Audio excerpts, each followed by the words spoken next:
같이 기도함으로 새벽 기도 시작하겠습니다. 하나님 아버지 감사합니다. 아버지 앞에 나아가 말씀을 들을 때 사도행전의 과거의 역사가 살아있는 하나님 오늘의 역사가 되게 하시고 하나님의 말씀을 알고 깨닫고 지금도 역사하시는 성령님의 운행하신 가운데 사로잡혀 살아갈 수 있는 은혜 하루가 되게 도와주옵소서.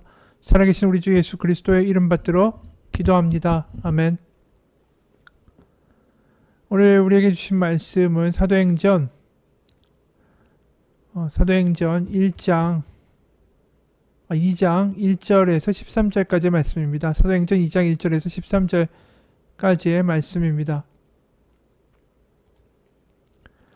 오순절 날이 이미 이름에 그들이 다 같이 한 곳에 모였더니 호련히 하늘로부터 급하고 강한 바람 같은 소리가 있어 그들이 앉은 온 집에 가득하며 마치 불의 혀처럼 갈라지는 것들이 그들에게 보여 각 사람 위에 하나씩 임하여 있더니 그들이 다 성령의 충만함을 받고 성령이 말하게 하심을 따라 다른 언어들로 말하기를 시작하니라. 그때 경건한 유대인들이 천하 각국으로부터 와서 예루살렘에 머물러 있더니 이 소리가 나매 큰 무리가 모여 각각 자기의 방언으로 제자들이 말하는 것을 듣고 소동하여 다 놀라 신기하게 여겨 이르되 보라 이 말하는 사람이 다 갈릴리 사람들이 아니냐. 우리 각 사람이 난 곧 방언으로 듣게 되는 것이 어찌 됨이냐. 우리는 바데인과 메데인과 엘람인과 또 메소포타미아 유다와 갑바도기아 본도와 아시아 부르기아와 밤빌리아 애국과 및 구레네에 가까운 리비아 여러 지방에 사는 사람들과 로마로부터 온 나그네 곧 유대인과 유대교에 들어온 사람들과 그레데인과 아라비아인들이라. 우리가 다 우리의 각 언어로 하나님의 큰 일을 말함을 듣는도다 하고 다 놀라며 당황하여 서로 이르되 이 어찌된 일이냐 하며 또 어떤 이들은 조롱하여 이르되 그들이 세술에 취하였다 하더라. 아멘. 오늘은 바로 성령 강림에 대한 장면이죠. 오순절에 성령 강림이 일어납니다. 원래 오순절은 구약의 절기죠. 유월절로부터 이제 50일째 되는 날입니다. 유월절로부터 50일이 되게 되면 보리 추수를 끝나고 이제 밀추수를 시작하죠. 그래서 이제 오순절에는 하나님의 은혜로 이 가물고 하나님 비 주시지 않으면 이 농작할 수 없는 이 땅 가운데 하나님의 은혜로 우리가 이렇게 밀을 추수했습니다. 그래서 오순절에는 그 새로 추수한 밀로 만든 빵 2덩어리를 하나님 앞에 제물로 드리는 절기이죠. 그와 동시에 이 오순절에는 또 다른 의미가 하나 더 깊은 것이 있는데 출애굽을 한 다음에 이스라엘 백성들이 50일째가 돼서 시내산에서 율법을 받습니다. 십계명을 받죠. 그래서 오순절은 이 바로 추수의 감사함을 나타내는 절기이자 동시에 하나님의 율법을 받은 절기가 되는 거죠. 그래서 매년 오순절에는 이 시내산에서 받은 율법을 갱신하는 해마다 갱신하는 축제가 벌어집니다. 그래서 많은 사람들이 각 지역에서 열방에서 유대인들이 또 유대교를 믿고 하나님을 여호와를 믿는 이들이 예루살렘에 모이게 된 거죠. 그 상황에 성령 강림이 일어난 것입니다. 성령 강림은 그런 율법과 무슨 상관이 있을까요? 바로 우리가 율법이 돌판에 쓰여진 것이라면 이제 드디어 성령을 통하여 하나님의 말씀과 하나님의 계획과 하나님의 뜻이 이 사람들의 마음 가운데 새겨지는 역사가 시작된 것이죠. 그래서 율법을 모세가 선포한 다음에 미래의 일을 예언하는 장면이 있죠. 이들이 결국 가나안에 가도 포로로 끌려갈 것이고 다시 돌아올 때에 가나안에 와서 신명기 30장 13, 14절에 이러한 일을 경험하게 될 것이다. 이렇게 모세가 얘기합니다. 신명기 30장 13, 14절 이것이 바다 밖에 있는 것이 아니니 네가 이르기를 누가 우리를 위하여 바다를 건너가서 그의 명령을 우리에게로 가지고 와서 우리에게 들려 행하게 하려 할 것도 아니라 오직 그 말씀이 너에게 매우 가까워서 네 입에 있으며 네 마음에 있은즉 네가 이를 행할 수 있느니라. 하나님이 결국 이 율법의 하나님의 말씀을 그냥 멀리 있는 글씨가 아니라 드디어 우리의 입과 마음에 가까이 있어서 그것을 들려지게 할 수 있도록 들리도록 하나님 만드시겠다. 그 예언을 모세가 율법을 주면서 동시에 했던 것이 신명기 30장의 말씀이죠. 그 말씀이 구약의 예레미야 31장 31절부터 34절에 이런 말씀으로 다시 선포되죠. 예레미야 선지자가 31장 31절에서 34절입니다. 여호와의 말씀이니라. 보라, 날이 이르리니 내가 이스라엘 집과 유다 집에 새 언약을 맺으리라. 십계명과 이 율법의 언약이 아니라 새로운 언약이 맺게 된다라는 거죠. 예레미야 31장 32절, 이 언약은 내가 그들의 조상들과 손을 잡고 애굽 땅에서 인도하여 내던 날에 맺은 것과 같지 아니할 것은 내가 그들의 남편이 되었어도 그들이 이 내 언약을 깨뜨렸음이라. 여호와의 말씀이니라. 그러나 그날 후에 내가 이스라엘 집과 맺을 언약은 이러하니 곧 내가 나의 법을 그들의 속에 두며 그들의 마음에 기록하여 나는 그들의 하나님이 되고 그들은 내 백성이 될 것이라. 여호와의 말씀이니라. 그들이 다시는 각기 이웃과 형제를 가르쳐 이르기를 너는 여호와를 알라 하지 아니하리니 이는 작은 자로부터 큰 자까지 다 나를 알기 때문이라. 그들의 악행을 사하고 다시는 그 죄를 기억하지 아니하리라. 여호와의 말씀이니라. 이 예레미야의 말씀이 결국 오늘 오순절 성령 강림 가운데 이루어진 거죠. 더 근본적으로는 율법이 선포될 때, 이미 출애굽하고 율법이 선포될 때부터 이미 오순절의 사건은 이미 다 예언되어 있었다라는 걸 우리가 신명기를 통해서도 알게 되죠. 그래서 사도 바울이 고린도전서 3장 3절에 결국 이런 말을 합니다. 고린도전서 3장 3절, 너희는 우리로 말미암아 나타난 그리스도의 편지니 이는 먹으로 쓴 것이 아니라 오직 살아계신 하나님의 영으로 쓴 것이며 또 돌판에 쓴 것이 아니고 오직 육의 마음판에 쓴 것이라. 이게 다 같은 맥락으로 말하고 있는 거예요. 그러니까 성령이 우리 가운데 오셔서 율법이 우리 가운데 새겨지는 거죠. 율법이라는 게 결국 뭡니까? 하나님을 사랑하고 이웃을 사랑하는 삶.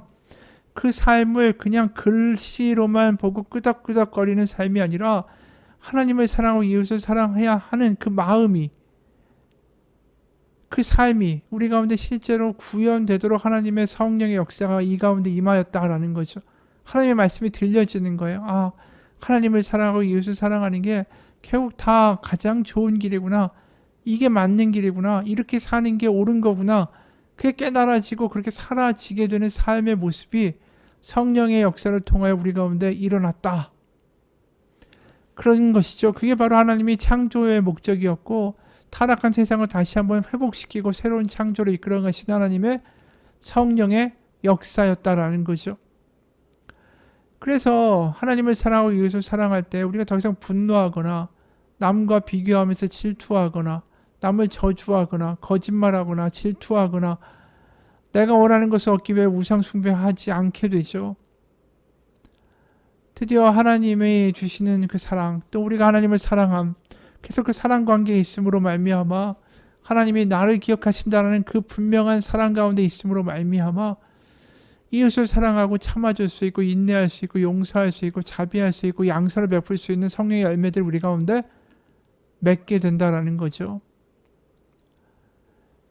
그래서 사도행전 2장에 성령의 강림 장면이 그 율법을 받을 때 시내산에서 일어났던 모습과 유사할 수밖에 없어요. 이게 지금 똑같은 사건이라고 말하고 있기 때문에 과거의 언약이 새로운 언약으로 대체되는 모습이기 때문에 오늘 2절과 3절 보면 하늘로부터 급하고 강한 바람 같은 소리가 있다.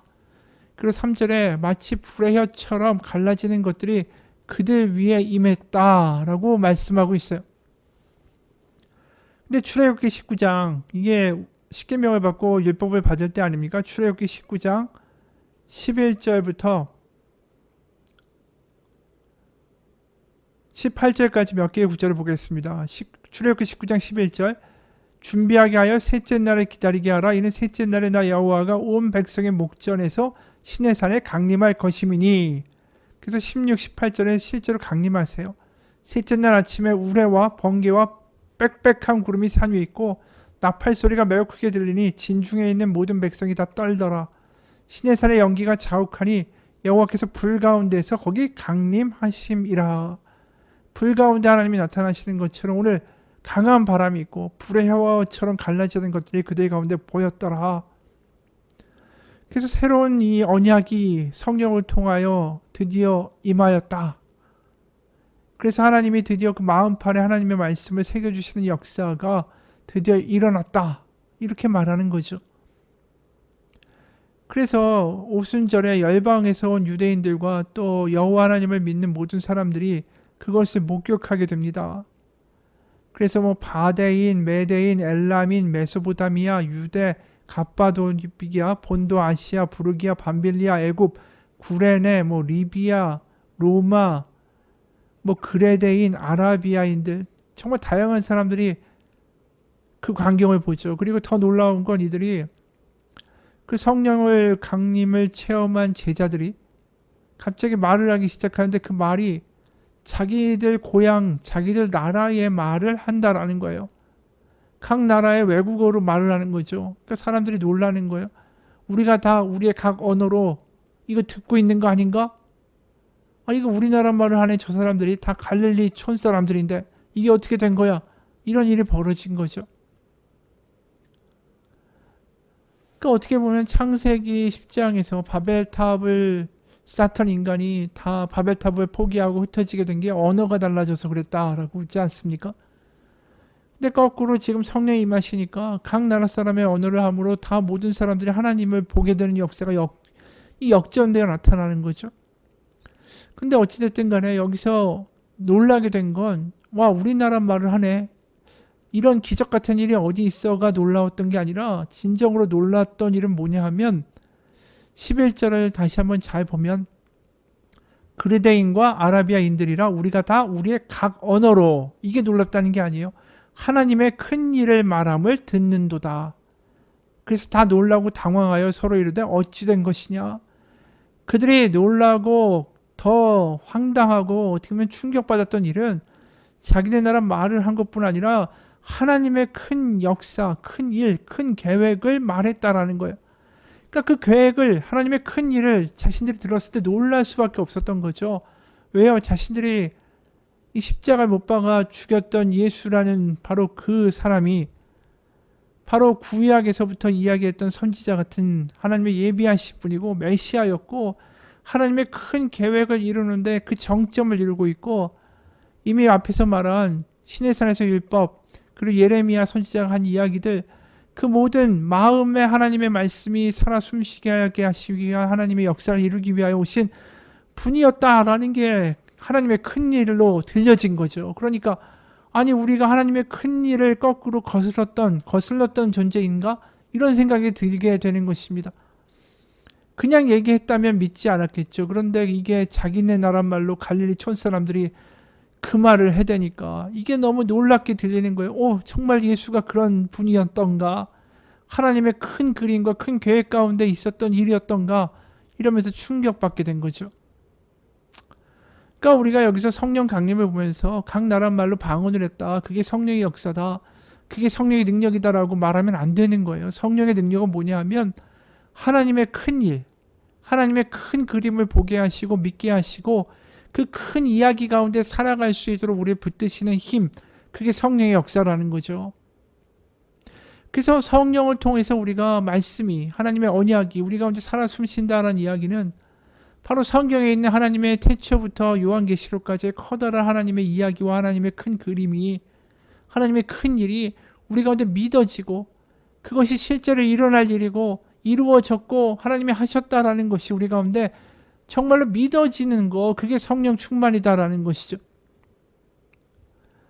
그렇게 되면 어제 이야기한 대로 어떤 일이 벌어집니까?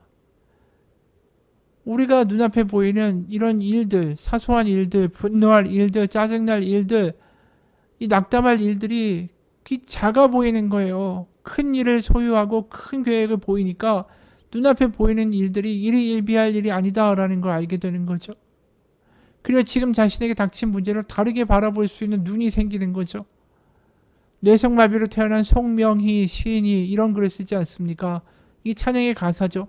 나 가진 재물 없으나 나 남이 가진 지식 없으나 나 남에게 있는 건강 있지 않으나 나 남이 없는 것 있으니 나 가진 재물 없으나 나 가진 지식 없으나 나 남에게 있는 건강 있지 않으나 나 남이 없는 것 있으니 나 남이 못 본 것을 보았고 나 남이 듣지 못한 음성 들었고 나 남이 받지 못한 사랑받았고 나 남이 모르는 것 깨달았네. 공평하신 하나님이 나 남이 가진 건 나 없지만 공평하신 하나님이 나 남이 없는 것 같게 하셨네. 누가 봐도 이분은 무식하고 몸도 안 좋고 정말 엉망인 사람 아닙니까? 그런데 어떻게 불공평하다라고 말할 수 있는 삶 아니에요? 그런데도 공평하신 하나님이라고 말할 수 있는 거 왜 그럴까요? 하나님의 큰 그림을 봤으니까. 남이 알지 못하는 하나님의 큰 계획을 아니까. 하나님의 큰 일을 보았으니까 그게 느껴지고 영생이 믿어지고 하나님이 어떻게 일하셨고 일하시고 일하실 것인지가 보여지니까 자신이 가지고 있는 삶의 질고가 다르게 보여진 것이죠. 이 세상, 이 보이는 세상이 다가 아니다라는 것을 믿고 소유하며 하나님의 이야기를 가지고 살아가는 사람이기 때문에 공평하신 하나님이라고 말할 수 있는 거 아닐까요? 이 송명희 시인의 이 시를 보면서 이게 사도행전 2장에 나와 있던 성령 강림 이후에 사도들이 말한 하나님의 큰 일과 뭐가 다르겠는가라는 생각이 들어요. 성령 강림은 그저 기적 같은 일, 방언을 했다가 아니라 바로 이 놀라운 삶의 모습에도 불구하고 하나님 공평하다라고 말할 수 있는 이분 가운데에 바로 성령이 강림하고 있다라는 걸 보게 되는 거죠. 사도행전의 성령의 강림은 과거에 일어났던 이례적 사건이 아닙니다. 지금도 많은 이들 가운데 일어나고 있고 많은 이들이 그 하나님의 큰 일을 소유함으로 세상을 이기고 세상을 극복하며 살아가는 놀라운 믿음의 삶을 살아내고 있기 때문입니다. 같이 기도하겠습니다. 하나님, 과거 2000년 전에 하나님은 지금도 동일한 하나님이십니다. 성령 강림 가운데 하나님의 큰 일을 소유하며 세상 가운데 외쳤던 지자들의 모습처럼 우리도 우리가 보이는 것이 다가 아니며 하나님의 큰 그림과 하나님의 큰 일이 있으며 하나님이 일하고 계심을 바라볼 수 있는 새로운 시각을 가진 오늘 하루가 되게 도와주옵소서. 살아계신 우리 주 예수 그리스도의 이름 받들어 기도합니다. 아멘.